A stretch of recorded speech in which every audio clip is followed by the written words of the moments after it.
Autisme et neuromodulation, agir pendant les fenêtres de plasticité qui sont encore disponibles. Bonjour à tous. Aujourd'hui, dans cette vidéo, je vais vous parler justement de cette question de la plasticité cérébrale sur laquelle agit la neuromodulation et dont elle profite pour améliorer le fonctionnement de votre enfant autiste.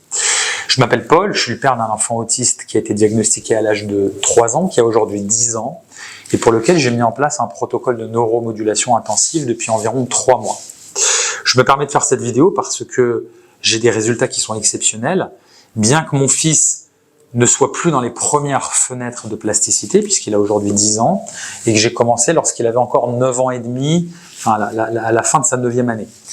Donc, je partage ces informations avec vous déjà pour vous dire qu'il n'est jamais trop tard, que le cerveau reste plastique toute la vie, d'accord ? Qu'on peut le changer toute la vie, que c'est jamais figé, c'est jamais trop tard. Même dans les cas d'autisme, où on a des câblages atypiques, c'est-à-dire des câblages qui sont inefficients, qui sont mauvais, qui permettent pas au cerveau de fonctionner de manière optimale. Donc, il y a une règle qu'il faut savoir, bien évidemment, quand on a un enfant autiste.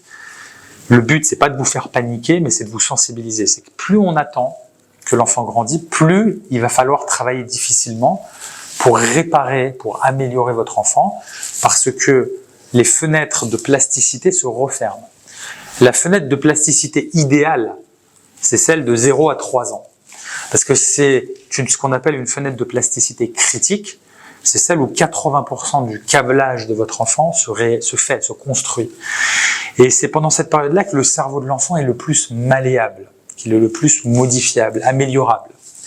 Il l'est également à l'âge de 6 ans, à l'âge de 9 ans, comme mon fils Alexandre. La preuve en est, c'est que en 3 mois de neuroplasticité, j'ai des résultats exceptionnels sur le fonctionnement de mon enfant. Pour rappeler le contexte, mon fils, j'ai fait tout ce que j'ai pu pendant les 7 dernières années sans avoir de résultats significatifs, du moins pour moi. J'ai commencé à avoir des résultats significatifs au cours des 3 derniers mois avec la mise en place d'un protocole intensif de neuromodulation qui a fait disparaître l'hypersensibilité auditive, tactile, qui a fait disparaître les intérêts restreints, qui a fait disparaître les stéréotypies, les autostimulations, qui a démultiplié la capacité de concentration de mon enfant, qui a complètement régulé le système limbique. Avant, mon fils pleurait, riait, il pleurait 20 minutes, après il riait 20 minutes. Aujourd'hui, mon fils est régulé. Donc ça n'a rien à voir. En 3 mois, je relève une transformation de mon fils. Ça ne veut pas dire qu'il devient quelqu'un d'autre. Ça veut dire que Alexandre devient Alexandre. Mon fils devient Alexandre. Pourtant, mon fils a reçu un diagnostic d'autisme de niveau 1 par un neurologue suite à la réalisation d'un électroencéphalogramme qui est, par ailleurs, le neurologue l'a observé pendant à peu près une vingtaine de minutes et en a tiré ce diagnostic. D'accord ? Il avait eu le même diagnostic de psychologue dans différents pays, donc c'est quelque chose que j'ai analysé, j'ai fait tout ce que j'ai pu, j'ai recruté des psychologues pendant 1 an, 2 ans pour essayer de l'améliorer, de travailler avec lui. Je me suis formé sur l'ABA, donc les améliorations comportementalistes, c'est-à-dire récompenser les bons comportements et ignorer les mauvais, avec un impact très faible. Alors que la neuromodulation a eu un impact révolutionnaire, complètement transformateur à ce stade. Je ne vais pas dire que c'est gagné, j'en suis pas là.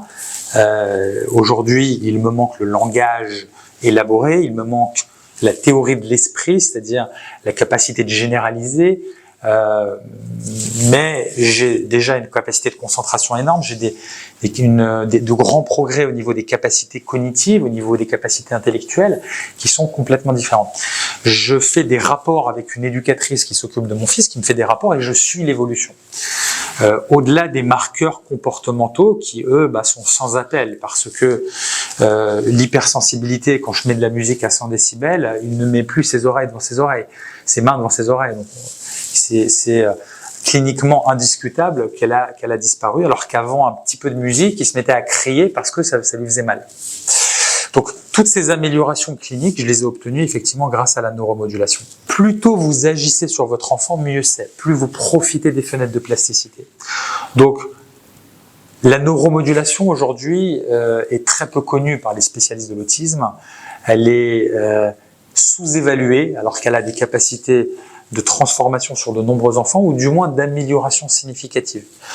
La littérature scientifique l'a démontré. Vous avez aujourd'hui plus de 200 articles scientifiques sur PubMed, sur Google Scholar qui établissent les dysfonctions électrophysiologiques qui est présente de manière récurrente chez les enfants autistes. Et la neuromodulation a la capacité, dans la plupart des cas, d'améliorer significativement ces dysfonctions. Donc, je vous invite à exploiter cette voie-là, du moins c'est celle que moi j'ai décidé d'exploiter avec des résultats exceptionnels, et je vous invite à profiter de la manière la plus active possible des fenêtres de plasticité de votre enfant, parce que entre 0 et 3 ans, puis après entre 3 et 6 ans, c'est déjà plus la même chose, puis entre 9 ans, 10 ans et ce qu'on va avoir à 13, 14 ans, c'est plus non plus la même chose. La plasticité diminue. Je vous rassure, elle est là toute la vie, mais elle diminue. Ça ne veut pas dire que ça sera impossible à corriger, ça veut dire que ça sera plus difficile. Donc quand on a un levier tel que la neuromodulation, quand on est responsable, il me paraît effectivement inexplicable ou du moins impensable de ne pas tenter cette voie-là lorsque on a tout essayé, qu'on nous a dit qu'il fallait accepter, se résigner, alors qu'on a un levier majeur qui est passé sous silence pour une raison que je ne connais pas, et qui est la plupart du temps inconnu par les spécialistes de l'autisme, alors que la neurostimulation, la neuromodulation, effectivement peut changer la plasticité du cerveau, améliorer la synchronisation, réduire les hypoactivations gamma, voire les normaliser. Les hypoactivations gamma, de la bande de fréquence gamma électrophysiologique, c'est un trait commun chez la plupart des enfants autistes quand on se réfère à la littérature scientifique. Elle améliore la connectivité, elle améliore le temps de réflexion, le délai de traitement de l'information par une meilleure synchronisation des zones cérébrales. Donc, ça améliore de manière physique le problème à la source, d'accord? Et autre avantage majeur de la plasticité, puisque c'est l'objet de cette vidéo, c'est que la neuromodulation, elle réouvre des fenêtres de plasticité qui ont été refermées avec le temps. Et ça, c'est un des grands avantages justement de la neuromodulation, c'est qu'elle ne se contente pas d'améliorer le fonctionnement électrophysiologique du cerveau, mais elle réouvre des fenêtres de plasticité qui ont pu se refermer. C'est-à-dire que le cerveau de votre enfant devient plus plastique, plus sensible et davantage capable d'être amélioré à travers la stimulation au quotidien, à travers les travaux qu'il peut faire à l'école ou avec une éducatrice. Ça veut dire que ça va démultiplier sa capacité d'apprentissage ou sa vitesse d'apprentissage comparé à un schéma où il n'y a que de l'éducation mais sans neuromodulation, puisque vous ne vous attaquez pas aux problèmes fonctionnels. Donc, pour récapituler, la neuromodulation, elle vous permet d'améliorer, voire éventuellement de solutionner la question de l'électrophysiologie dans le cerveau de votre enfant. La littérature scientifique le prouve, je vous ai mis quelques références en description de cette vidéo. Mais le deuxième et gros avantage, c'est qu'elle réouvre des fenêtres de plasticité, donc elle permet au cerveau de votre enfant de démultiplier sa vitesse d'apprentissage. Donc ça, c'est vraiment les deux gros avantages de la neuromodulation par rapport à la plasticité, à la capacité de changement du cerveau de votre enfant autiste. Voilà, j'espère que cette vidéo vous sera utile. Si elle vous a plu, je vous invite à vous abonner. Pourquoi? Parce que dans les prochaines vidéos, je vais vous partager l'évolution clinique d'Alexandre, mon fils, parce qu'aujourd'hui, j'ai 3 mois de neuromodulation, j'ai des résultats exceptionnels sur l'hypersensibilité, les stéréotypies, les autostimulations, les intérêts restreints qui ont disparu en 3 mois de neuromodulation. Et je vais vous partager son évolution dans les prochaines vidéos qui vont être partagées sur cette chaîne YouTube. Et puis bien évidemment, donc, je vous souhaite encore une fois la meilleure amélioration possible pour votre enfant autiste.